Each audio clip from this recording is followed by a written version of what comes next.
नमस्कार। चित्तौड़ में आज समाचार में पुनः आप सभी का स्वागत है। नजर डालते हैं आज के समाचार की ओर। चित्तौड़गढ़ के समीप बरसी में 26 अगस्त बुधवार को ईद मिलादुन्नबी यानी कि 12 वफात के अवसर पर आयोजित किए जा रहे जुलूस के दौरान उस समय विवाद एवं तनावपूर्ण स्थिति उत्पन्न हो गई, जबकि जुलूस के दौरान एक वाहन के माध्यम से उड़ाई जा रही फरियों में गणपति जी के चित्र वाली फरिया भी उड़ाई जाने लगी और यह फरिया सड़क पर जहां तहां बिखरी हुई देखे जाने पर अन्य समुदाय ने आक्रोश व्यक्त किया, जिसके कारण दोनों समुदाय में माहौल गरमा गया।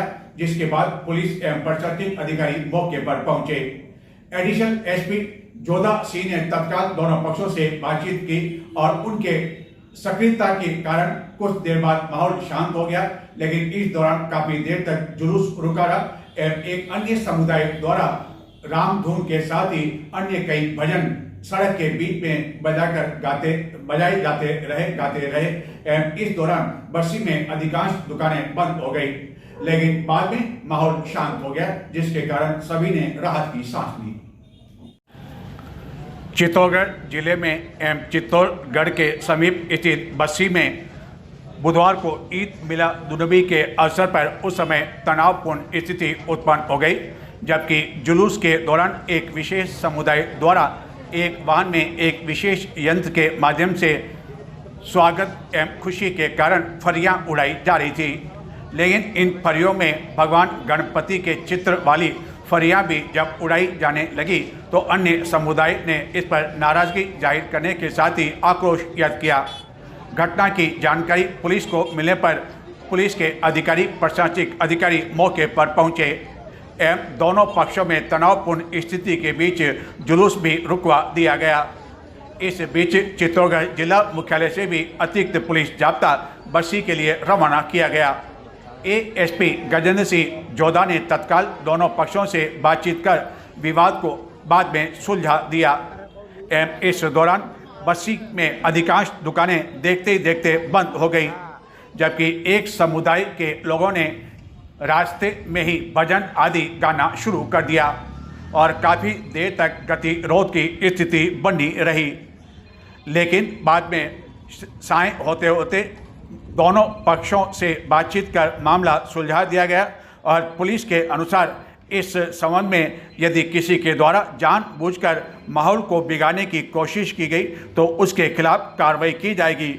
पुलिस पूरे मामले की जांच कर रही है कि आखिरकार इस तरह की फरियां उड़ाने के पीछे उद्देश्य क्या था और यह फरियां कहां से प्राप्त की गई। अमूमन जो फरियां उड़ाई जाती है वह सामान्य अलग अलग रंगों की होती है, जिसमें किसी भगवान के फोटो नहीं होते हैं, क्योंकि इस तरह की फरियां उड़ने से निश्चित रूप से किसी भी समुदाय को ठेस लगती है। तो ऐसी स्थिति में यह सबसे बड़ा सवाल है कि इस तरह भगवान वाली फरियां आखिरकार कहां से आई। नमस्कार। चित्तौड़ में आज समाचार में पुनः आप सभी का स्वागत है। नजर डालते हैं आज के समाचार की ओर।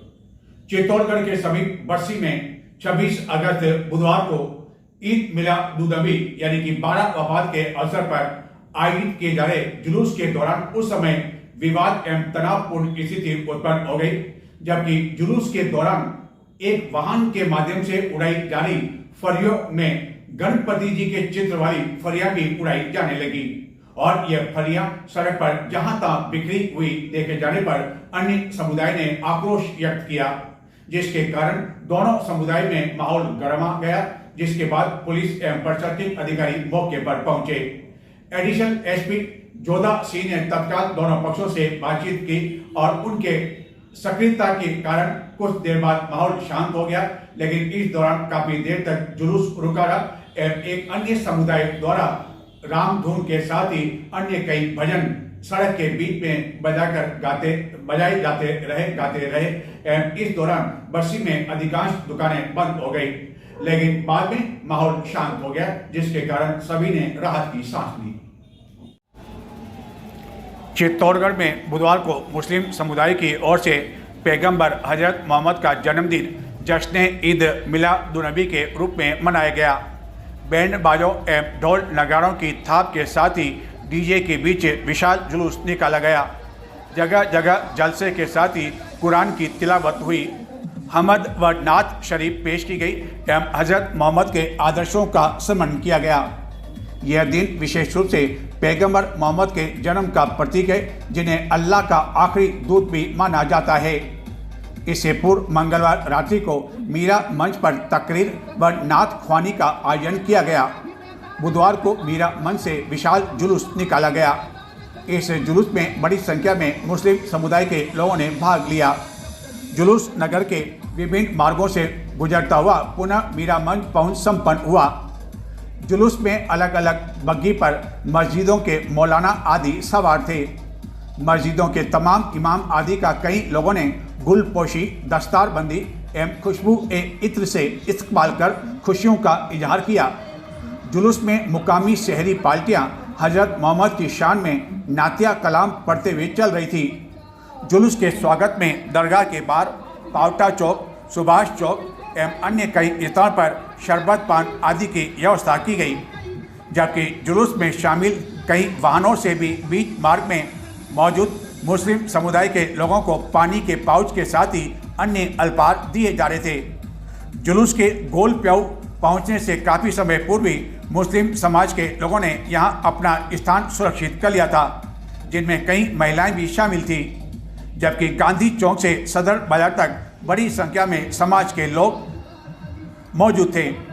जुलूस के इस मार्ग से रवाना होने से पहले ही वह पहुंच गए थे, जिसके कारण काफ़ी देर तक इस मार्ग पर स्थित कई दुकानें भी बंद रही।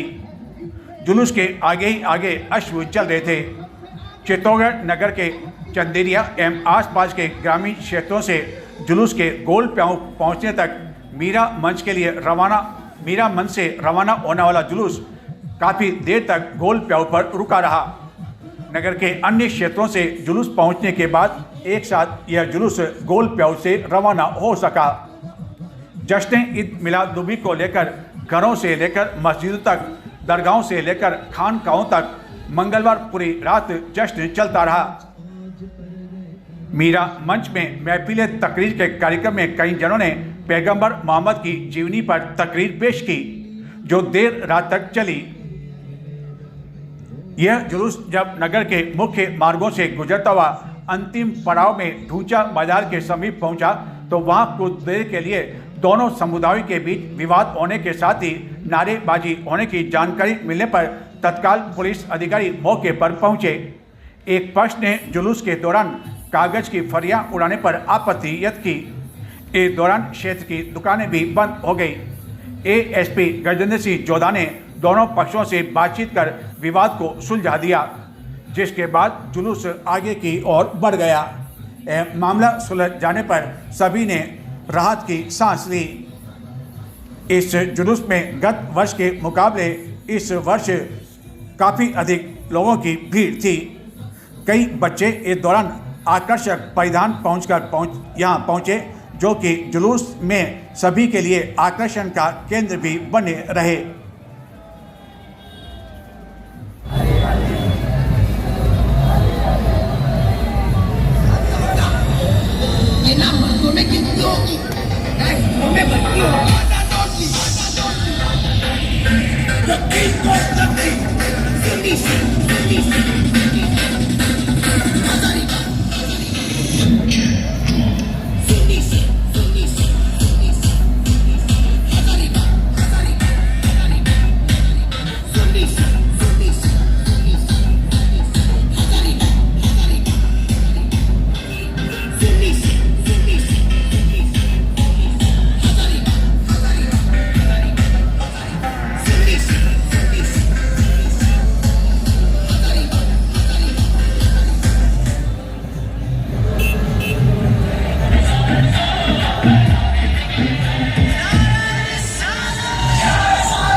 एक और बस्सी एवं चित्तौड़गढ़ में इस जुलूस के दौरान जहां कुछ देर के लिए विवाद एवं तनावपूर्ण की स्थिति देखने को मिली, वहीं चित्तौड़गढ़ में आयोजित इस जुलूस के दौरान उस समय सांप्रदायिक माहौल एवं सद्भावना की स्थिति भी देखने को मिली।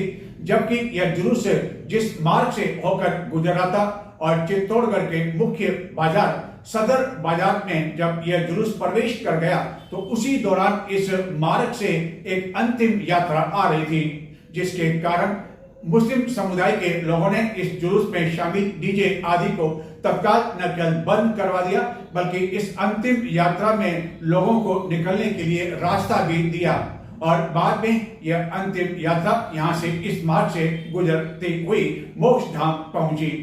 इस सांप्रदायिक सद्भाव की हर कोई प्रशंसा करते हुए दिखाई दिया। ईद मिलाद-उन-नबी के अवसर पर जहां चित्तौड़गढ़ जिले के बस्सी कस्बे में तनाव की स्थिति उत्पन्न हो गई, वहीं चित्तौड़गढ़ में भी ढूंचा बाजार के समीप कुछ देर के लिए माहौल गर्मा गया।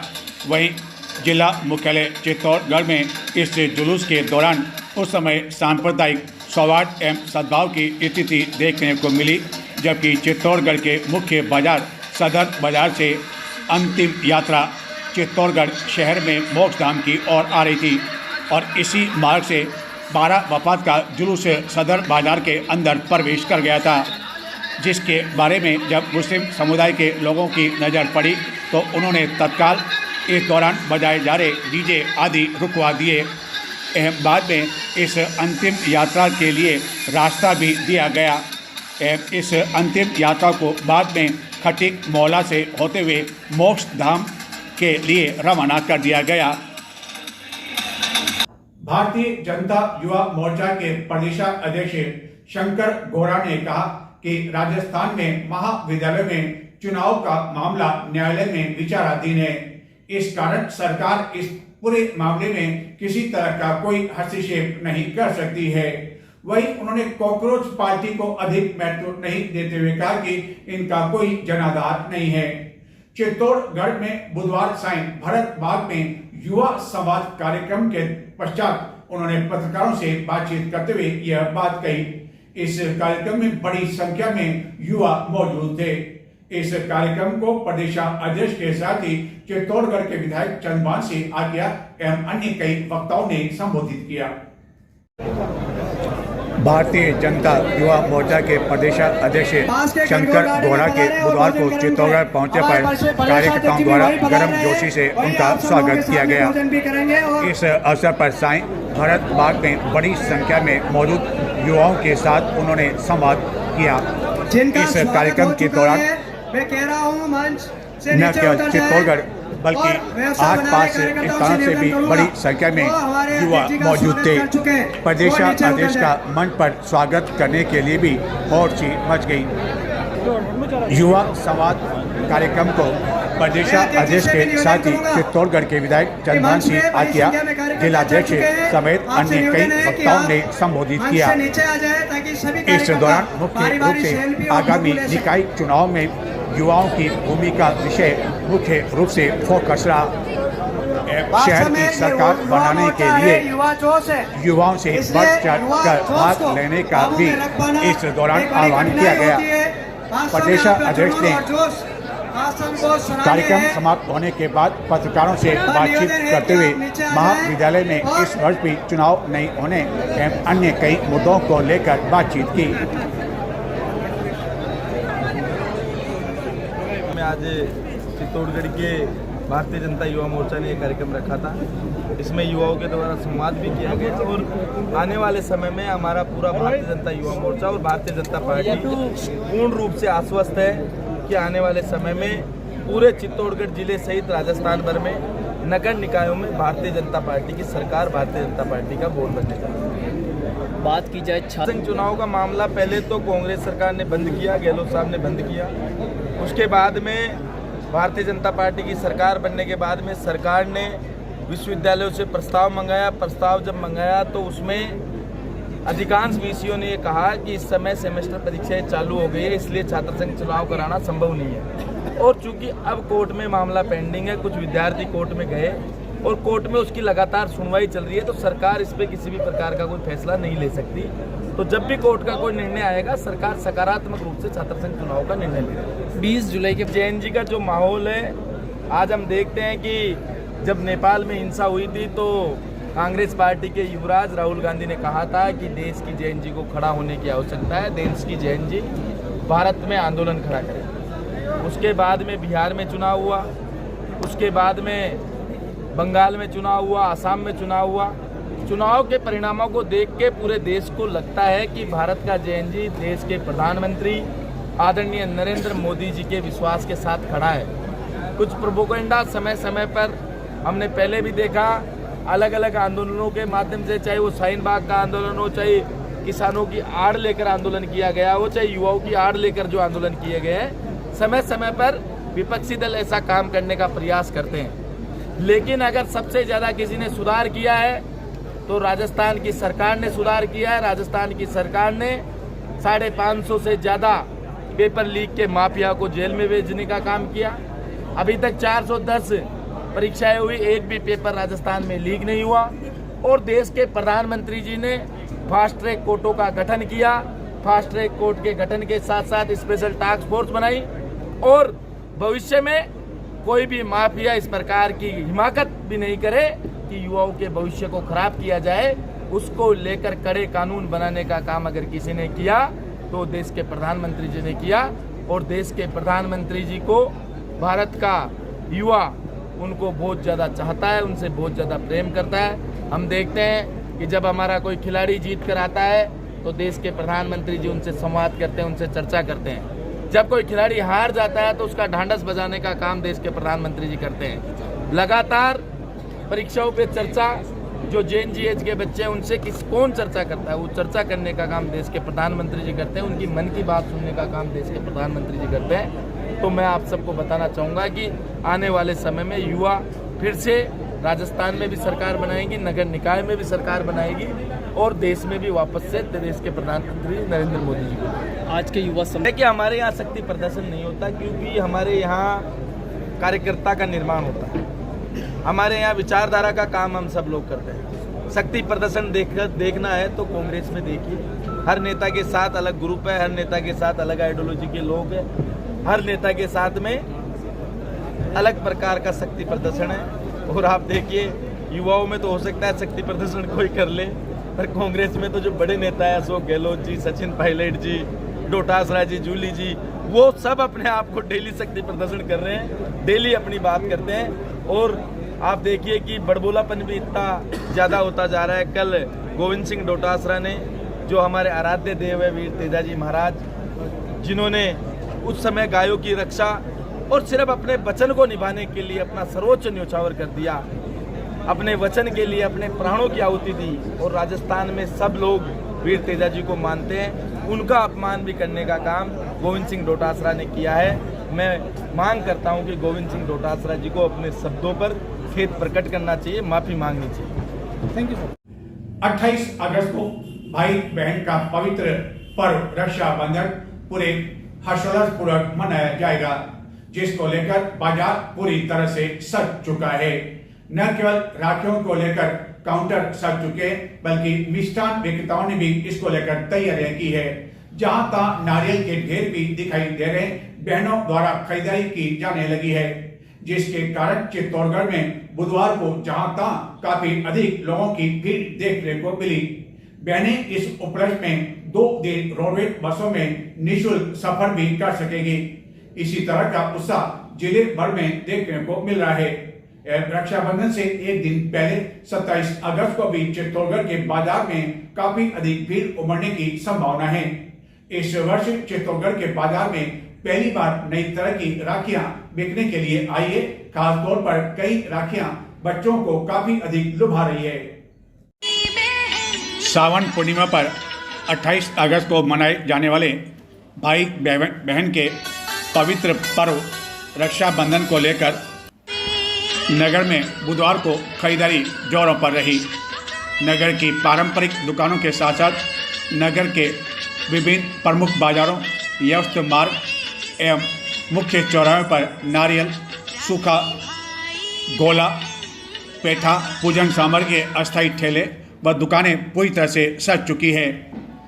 पर्व में अब केवल एक दिन ही शेष रहने के कारण सवेरे से लेकर रात तक बाजार में खरीदारों की रौनक देखने को मिली। लेकिन इस वर्ष रक्षाबंधन की खरीदारी पर महंगाई का असर भी साफ झलक रहा है। पारंपरिक व्यंजन घेवर के दाम में भी कुछ उछाल आया है। चीनी के बढ़ते दामों एवं लंबे समय से दरों में बढ़ोतरी नहीं किए जाने पर इस बार इसमें यह बढ़ोतरी देखी जा रही है। प्रमुख मिष्ठान विक्रेताओं ने रक्षाबंधन को लेकर इस वर्ष कुछ खास नई मिठाइयाँ तैयार की है, जिसके लिए गुरुवार एवं शुक्रवार को विशेष तौर पर काउंटर सजाए जाएंगे। मावा, देशी घी, चीनी और ड्राई फ्रूट्स महंगे होने से अन्य मिठाइयों की कीमतों में भी काफ़ी अधिक तेजी आई है। रक्षाबंधन पर बहनें अपनी भाई की कलाई पर रक्षा सूत्र बांधकर उनके लंबी उम्र और सुख समृद्धि की कामना करती है। रक्षाबंधन का त्यौहार भाई बहन के प्यार और नोक झोंक से जुड़ा होता है। इस दिन राखी बांधने के साथ साथ भाई का बहन को कोई प्यारा सा गिफ्ट देना भी इस रिश्ते को और ख़ास बना देता है। नगर के बाज़ारों में रक्षाबंधन गिफ्ट में photo frame, combo chocolate pack आदि की कई तरह की वेराइटियाँ सज चुकी है। एवं इस वर्ष बाज़ार में सब कुछ नया भी देखने को मिल रहा है। बदलते दौर में जहाँ सब कुछ बदल रहा है, तो आखिरकार राखियाँ भी इसमें पीछे कैसे रह सकती है और राखियों में कुछ नई वैरायटी देखने को मिल रही है। बच्चों में कार्टून कैरेक्टर काफ़ी अधिक लोकप्रिय होने से इस वर्ष कई नई तरह की राखियाँ खास तौर पर बच्चों के लिए राखी विक्रेताओं द्वारा मंगवाई गई है, जो उन्हें खास तौर पर पसंद भी आ रही है। कार्टून कैरेक्टर वाली राखियों की कीमत 30 से 300 रुपये तक है। बच्चों के लिए इस बार मोबाइल, भीम, गणेश, चक्र, कृष्ण मोर जैसी अन्य कई राखियां बच्चों को आकर्षित कर रही है। यही नहीं, कुछ कंपनियों ने तो इस वर्ष राखियों के साथ बच्चों के लिए छोटे छोटे खिलौनों की पैकिंग भी की है, ताकि बच्चे राखी भी बंधवा सकें और खिलौनों से भी खेल सकें। इसी तरह इस बार ब्रेसलेट, पेंडेल, कड़ा चेन आदि के रूप में हथफुल, कड़ा व कपल्स जैसी कई राखियाँ काफ़ी अधिक हर किसी को भा रही है। और चांदी की राखियों के साथ ही सोने की राखियाँ भी बाज़ार में हैं। हालांकि इसके ग्राहक नहीं के बराबर हैं, क्योंकि चांदी एवं राखी सोने के भाव में इन दिनों काफ़ी अधिक उछाल आया हुआ है। रक्षाबंधन की खरीदारी के लिए बुधवार को बाजार में जिस तरह भीड़ उमड़ी, उसको देखकर व्यापारियों को चेहरे खिल उठे, जिन्हें गुरुवार और शुक्रवार को भी इसी तरह ग्राहकी की उम्मीद है। कुल मिलाकर रक्षाबंधन पर्व को लेकर बाजार अब पूरी तरह से गुलजार है। हालांकि ऐसे भाई जो कि अपनी बहनों के पास इस वर्ष किसी कारण नहीं आ सकते हैं, उनके लिए बहनों ने काफ़ी समय पहले ही डाक से राखियाँ भिजवाना शुरू कर दिया था, जिसके कारण कई दुकानों पर 15-20 दिन पहले ही राखियों के काउंटर सज चुके थे। लेकिन अब स्थानीय बहनों ने इसकी खरीदारी जोरों पर कर दी है और 28 अगस्त को शुभ मुहूर्त में वह अपने भाइयों की कलाई पर राखी बांधेगी और उनसे अपनी रक्षा के लिए वचन भी लेगी। कई दुकानों पर तो बहनों के साथ छोटे छोटे भाई भी इन राखियों को पसंद करते हुए देखे गए और बहनें दुकानों पर ही इन राखियों को बहनों भाइयों के हाथों पर रखकर उन्हें यह पूछने में लगी रही कि कौन सी राखी अच्छी रहेगी। लेकिन भला छोटे बच्चे एक राखी से मानने वाले कहाँ थे। उन्होंने इस दौरान कई तरह की राखियों की मांग की। राखियों की बिक्री को लेकर एक महिला विक्रेता श्वेता भंडारी ने चित्तौड़ दर्शन से बातचीत करते हुए बताया कि इस बार काफ़ी नया स्टॉक मंगाया गया है। रक्षाबंधन का पवित्र पर्व नज़दीक है यदि हम बाज़ार की बात करें, क्या स्थिति इस समय, क्या बहनें आना शुरू हो गई है और जो भाई बाहर से हैं जो नहीं आ पाते, तो वो स्थिति क्या है इसमें? और सबसे बड़ी बात ये है कि हम देख रहे हैं आपके यहाँ काफ़ी नया स्टॉक है, तो गत वर्ष की बात करें और इस वर्ष की बात करें तो किस तरह की नई राखियाँ बाज़ार में हैं? हाँ, इस बार बहनें आना चालू हो गई हैं। काफ़ी चंदन की राखी बहुत क्रेज में है, स्टोन राखी, एडी राखी, भैया भाभी के पैर्स, बहुत सारे आर्टिकल्स हैं जो बच्चों को भी बहुत अच्छे लगते हैं। कार्टून्स कैरेक्टर आ गए हैं, उसका काफ़ी क्रेज रहा है। बच्चों की बात करें कि हम देख रहे हैं कि बच्चों के लिए भी काफ़ी नई चीज़ें आ गई है, विशेष तौर पर खिलौना रुमाल, तो बच्चे स्वयं पसंद कर रहे हैं या बहनें पसंद कर रही है, या बच्चे साथ में आ रहे हैं? तो बच्चे पसंद करते हैं, बच्चे साथ। और आपकी यदि बात करें तो राखी कितने से लेकर कितने तक राखियाँ उपलब्ध है? अपने पास 5 रुपये से लेकर 550 रुपये की रेंज में रहेगी ऑल ओवर। एक समय वह था जबकि फॉर्म की राखियाँ काफ़ी अधिक बिका करती थी, लेकिन अब वह गुजरे ज़माने की बात हो चुकी है, तो क्या अभी भी फॉर्म की राखियाँ कुछ लोग लेते हैं? और विशेष तौर पर जो भगवान के लिए भी राखी होती है उसको लेकर बात करें, जैसे हम देख रहे हैं कि आपके अलग अलग जो ये देख रहे हैं ये कुंदे वगैरह, तो ये भी राखियों की भी इसकी डिमांड है? डिमांड है, भगवान की राखी उनकी डिमांड भी है।